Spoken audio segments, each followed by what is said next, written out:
I'm back with another video. If you're new here, my name is Deb.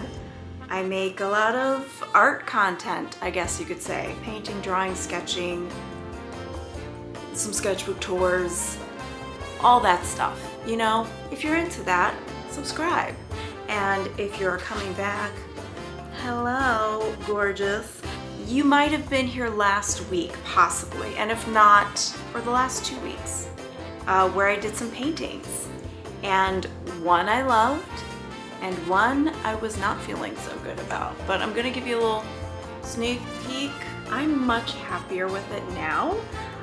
That's the biggest spoiler alert. So we're gonna be salvaging this painting back here that I wasn't so in love with last week. I was just like, real mixed feelings about it, and I was having a tough time. Also in this video, we're gonna do a little bit of sketching, just a sneak peek at some of the sketches.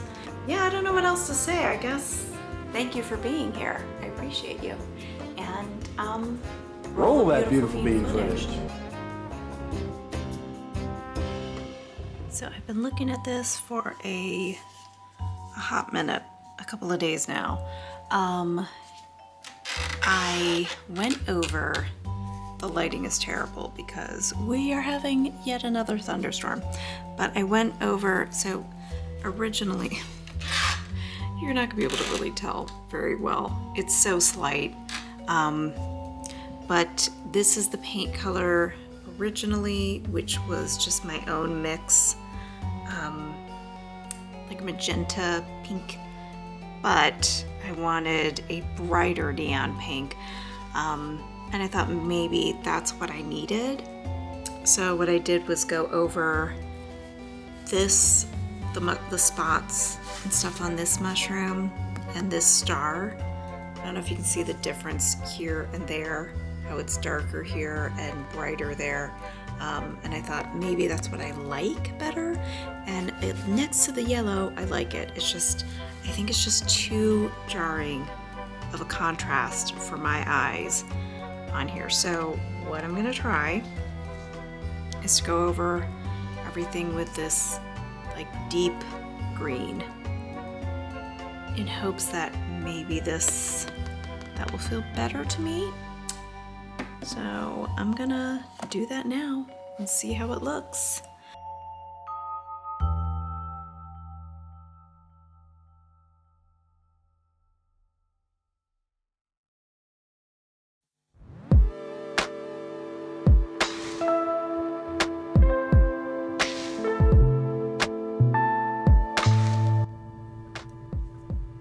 So I realize some people watching this, it might be a little triggering.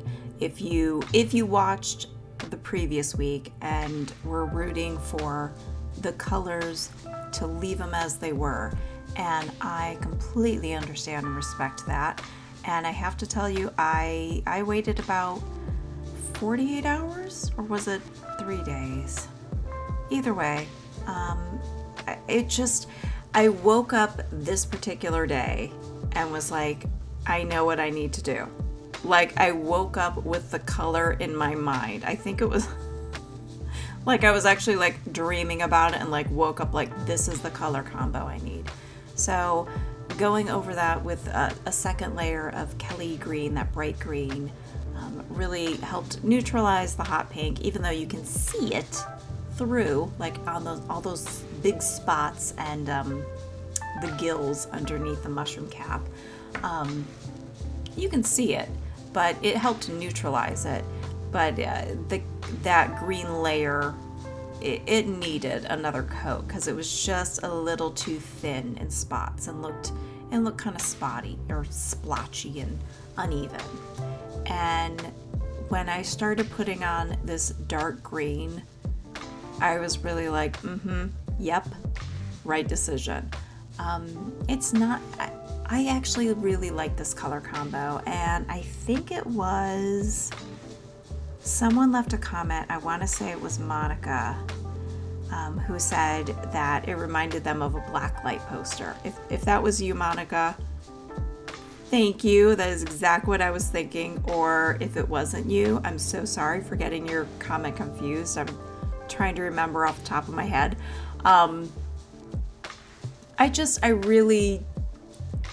I loved the color combination in theory. I've used that color combination before in sketches and things, but I'll tell you, I was having a real hard time accepting it in person.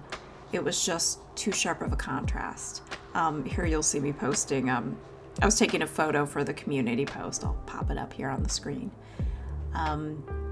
Because I wanted to give anyone who happened to see that a sneak peek. I know that not everybody catches those. If you're subscribed, you'll see community posts every once in a while from people you're subscribed to. So putting on that dark green, it felt so much easier on my eyes. I think the biggest issue with this was the green was too bright and the pink was too bright.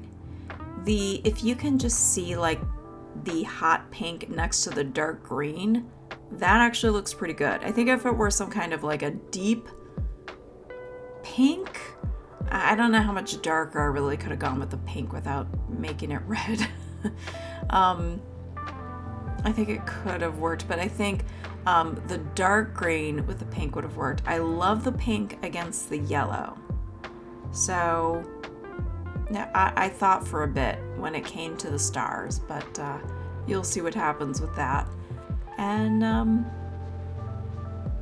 I'd love to know what you think, if you have a preference for either the hot pink and just having that super high vibrational contrast, or if you prefer this, something that's easier on the eyes. I did want to bring up that I am turning I'm slowly but surely working on turning all of the artwork that I've made on this channel in videos into prints. It is a time-consuming process, but it is something I'm currently working on. So if you're at all interested and you wanted to know about that, thank you for your patience while I convert everything digitally.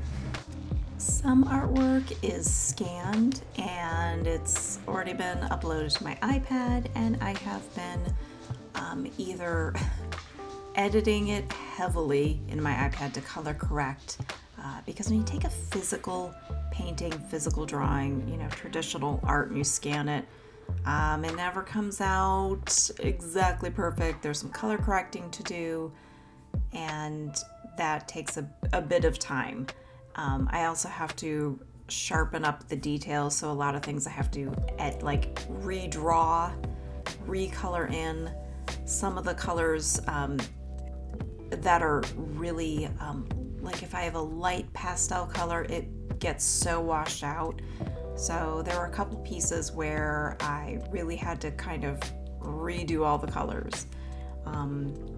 So there was a spread where it's like mushrooms and butterflies and stuff. I'll have to pop it up on the screen so you'll know what I'm talking about.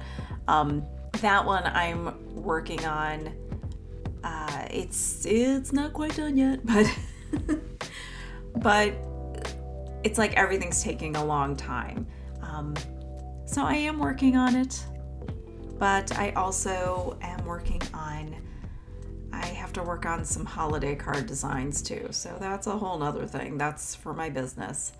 Here's where I hesitated for a moment. I didn't obviously keep the camera running like the whole time, but I was thinking for a bit about whether or not to keep the stars pink. In the end, I decided to just go for it. And the deciding factor was really that in my other painting, I only had 3 colors, and that's what made me want to stick with this. I was like, I want to stick on that 3-color theme to keep it really limited. Although I do love the stars pink. I love the yellow and the pink together. I think it looks really good. I think if I do a painting with yellow and pink, I'd have to use orange as my other color. I use yellow, pink, orange a lot, and that was originally what I wanted to do. with this. It was yellow, pink, orange. And then I decided to throw green in there. And I liked the yellow and the green together, and I liked the pink and yellow. It was the green and the pink that I just, like I said, too jarring, too much vibration on my cones and rods in my eyes, I guess. It was just a little too much, especially in comparison to the other one, which is so much easier to look at. Like literally just physically easier to look at this painting and the other one with this color combination.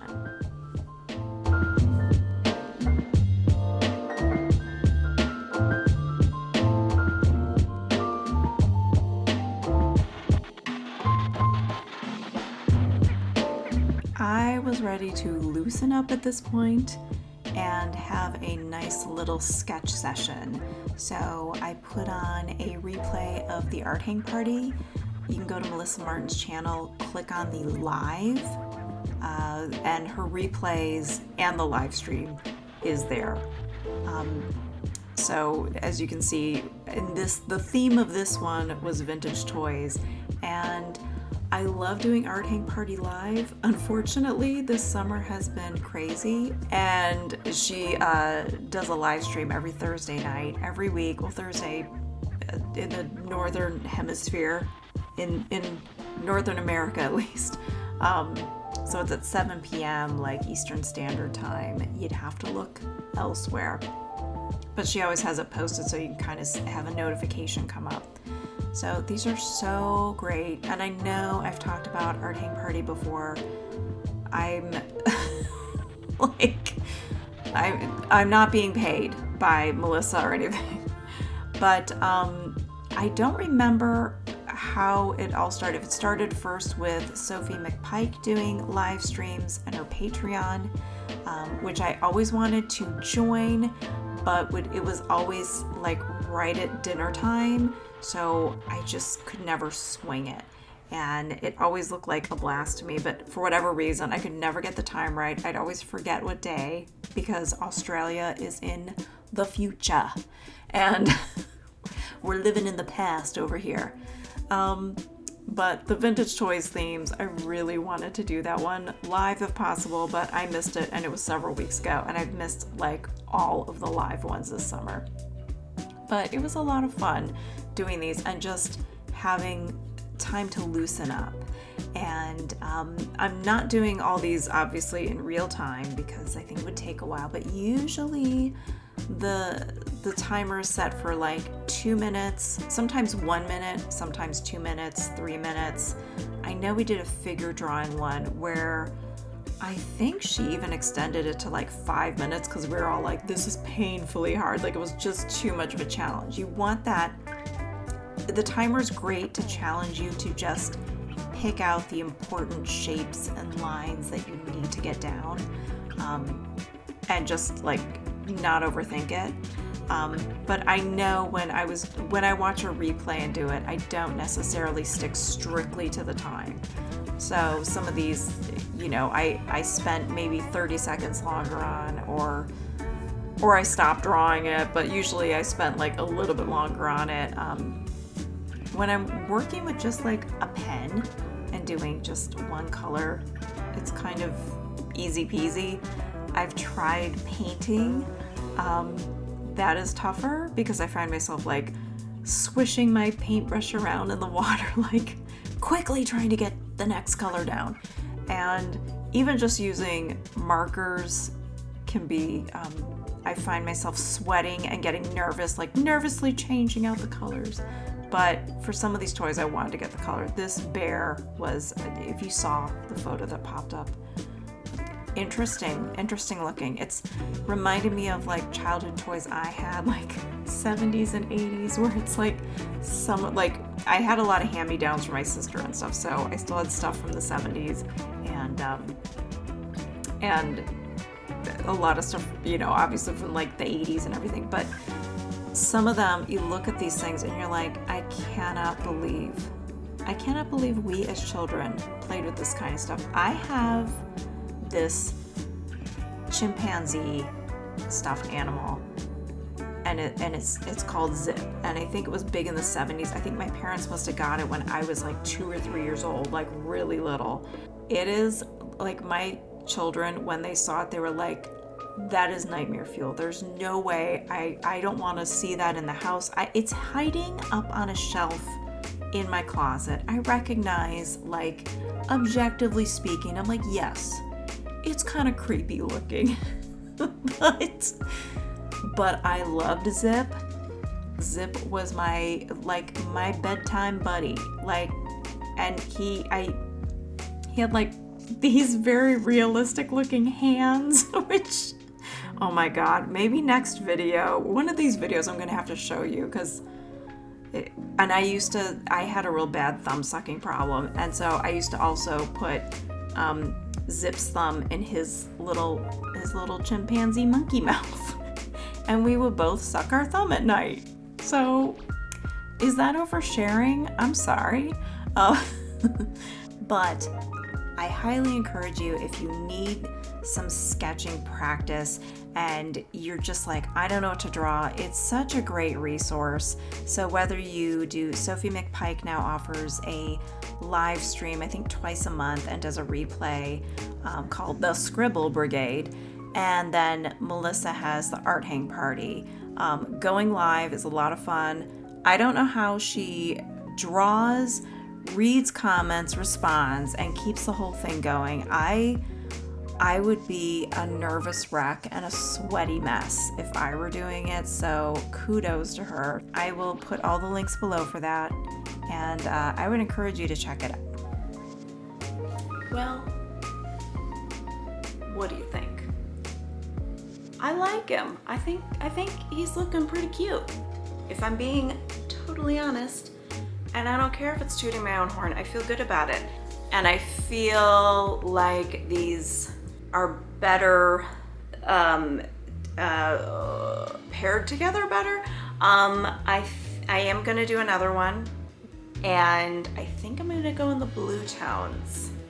Haven't painted it yet, but another one is coming. I definitely have a haul of things to show you.